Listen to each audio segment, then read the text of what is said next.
that she promoted pretty much.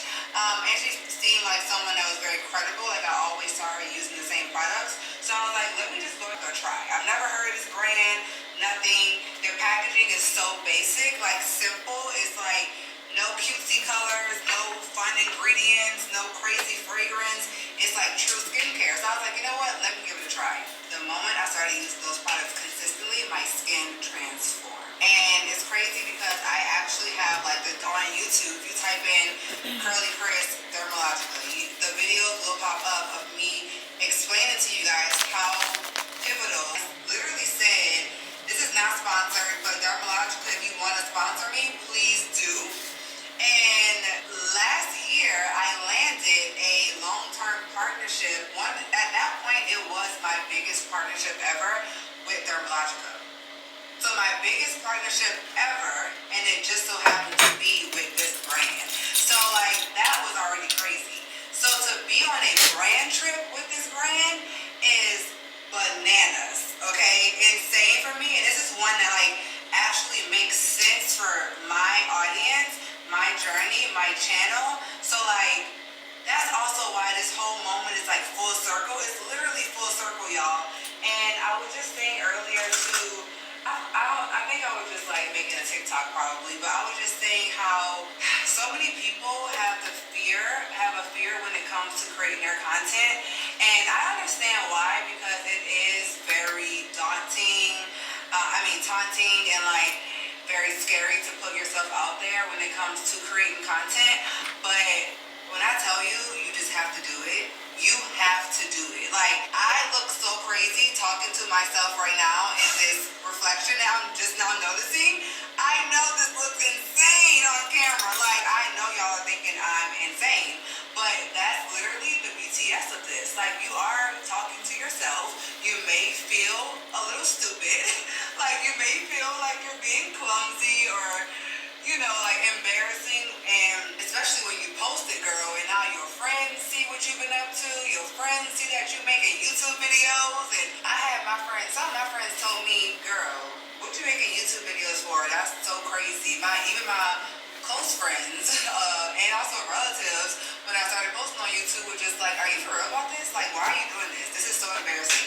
Like, not even understanding what it could have turned into, and I mean, honestly, I didn't even know what it could have turned into, to be honest. Like, I also was clueless, but I knew that it was something that I enjoyed. So I was like, I'm not going to stop doing what I enjoy just because you don't understand it. Like, it's not your life, you know? So it's like, I'm going to try to figure this out, and I'm going to see where it takes me.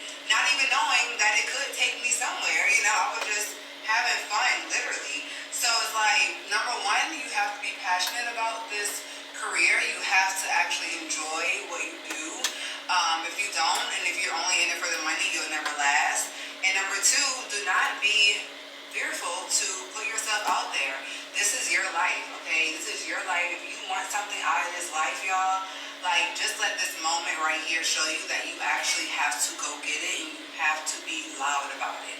Be loud about what you want. Do not be timid and afraid and embarrassed. Like, I know it sounds so minute right now whenever I say it, but it's like, it's a big deal. Your dreams are a big deal. And don't be afraid if it flops. Like, I know, you're like, I mustered up the courage to post. I posted it and it got 10 views. I know. My first YouTube video, y'all, has no sound. Go back and find it. My video has no sound. I'm talking for like 15 minutes straight and it has no sound, no audio. But like, that just goes to show you how far we've come. And like, I deleted that video. That video has no business being up on my channel right now. Still, no business. But it's the journey, you know, it's the journey. At first, it's embarrassing. Then once you make it, it becomes...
sewing done in the morning.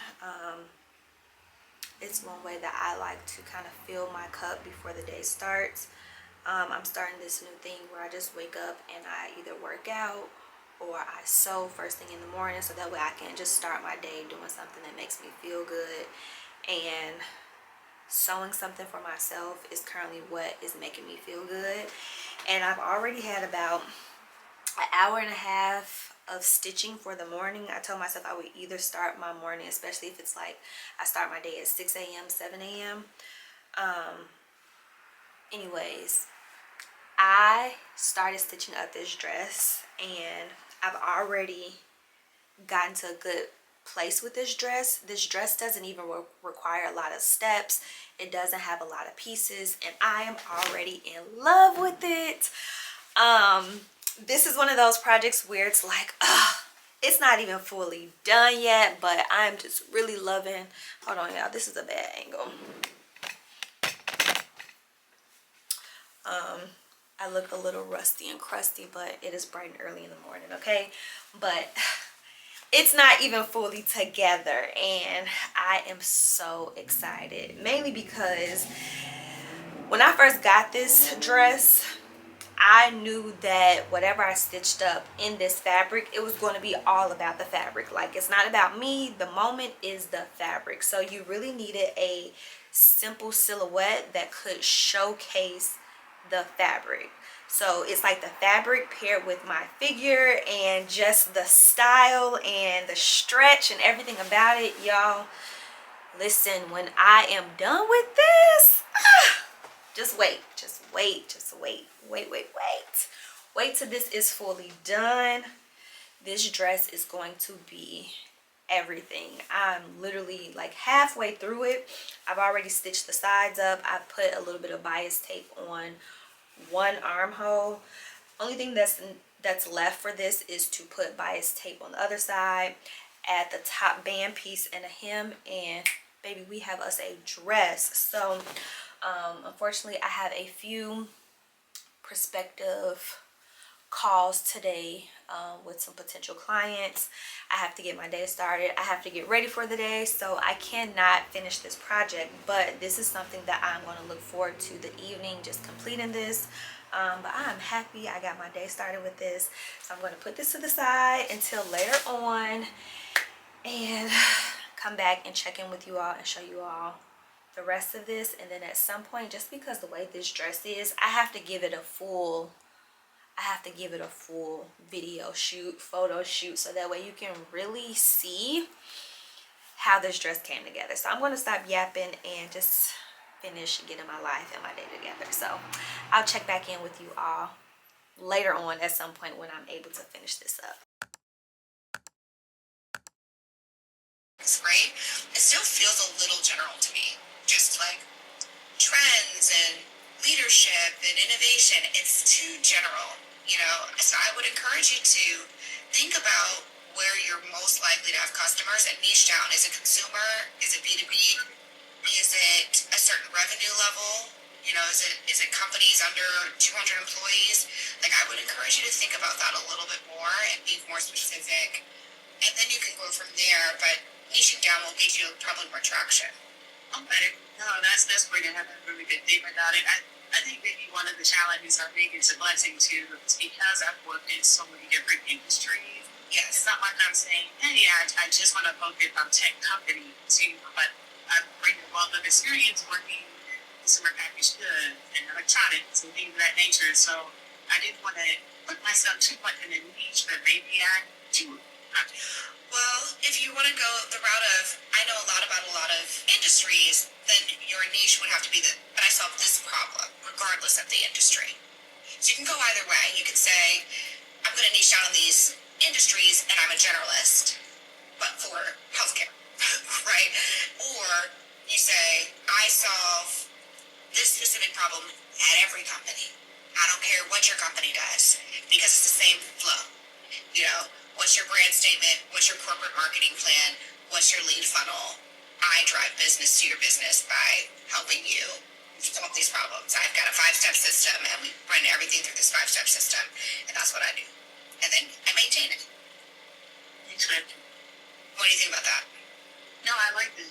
So, I think one of the biggest things with entrepreneurship is like be who you are. There's 1,000,001 customers. So you just have to figure out the right product market fit for who you are naturally. You don't have to go against the grain of who you are and what you bring to the table naturally. Like you are already more than enough. We just got to find the right match for you. I think that's probably the struggle is being who you are. I think sometimes when you are in corporate, sometimes you can't necessarily bring your full self or be who you are. And so now when you have that choice, it's like, well, who am I? And I like that because I think, again, when you look at what's happening trend-wise, you feel like, do I need to fit this mold in order to experience this or have that, you know? You don't. I mean, I think the most successful people figure out who they are and then unapologetically show the world. Right? I mean, there was a time when I would never show up to a call with my curly hair and my little bangs, you know, like this. But I'm like, this is who I am, right? And it's much easier for me to just be me than it is for me to try to conform to what I think you're perceiving me to be. So much more work. So much more energy. And that's energy and mental load that I could be spending solving problems for my business or talking to new people and talking to entrepreneurs, like working on my book. So protect yourself by removing the mental load that you had to carry in a corporate environment. Like, don't get me wrong, that was part of survival, right? It was like understanding what the others would be willing to accept and what would be too scary for them, right? Yes. Too off-putting, too distracting. Where it's like, you're missing my message because you're distracted because I changed my hair to braids today. Like, I understand that, and that is real, okay? But you don't have that anymore, so you can let it go. The internet, I mean, if there's anything that the internet has taught us, is that there is a little corner of the world and a little corner of the internet that is unique for you. And the more that you lean into who you are naturally and what's effortless for you, the more you'll have the capacity to grow the business and make more money. Yeah. And I also look at different people too, just from an inspirational standpoint, and see how they're moving. And that also inspires me too. Like when I think of someone like a Kim Blackwell, for example, I'm like, oh wow, or Michelle Jr. You know, I look at them and I'm like, I love how they're moving things, and you know, they kind of go back and forth between corporate and entrepreneurship, and I like that. Yeah, Kim Blackwell is a great example. PMM agency. Kim is bold and in charge. Okay, she is courtside in Atlanta, head to toe Gucci, and she is advising people behind the scenes.